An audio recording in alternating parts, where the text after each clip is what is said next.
Why do we have this character introduced, and what's the meaning there? I don't have the answers to some of those questions, but I think Nicodemus, now coming back into the story, it paints this beautiful arc that John's been casting this whole time, and we are seeing how this story comes together, that Jesus gave his life willingly, and these men are honoring that life in this moment. I do think there's a common thread here between the two men, Michael, though one we seem to know a little and one we don't know at all.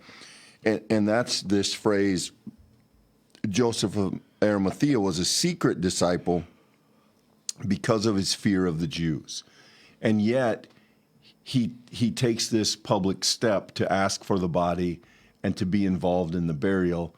That none of that is, I think, inferred that it's secret.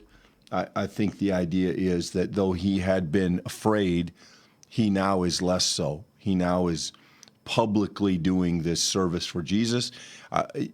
By implication, the same thing may be true of Nicodemus, that Nicodemus now is willing to be observed and perhaps even identified within Jesus' circle.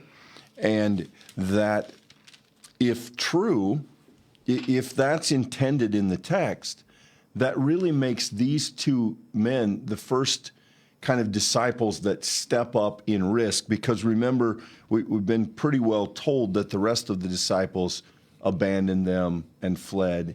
And here we have these two men willing to talk to Pilate and willing to, by all inferences, do a public act of reverence, or certainly respect at least, for Jesus. And I wonder if John is telling us something in that simple phrase, that he hadn't said anything to that point because he was afraid.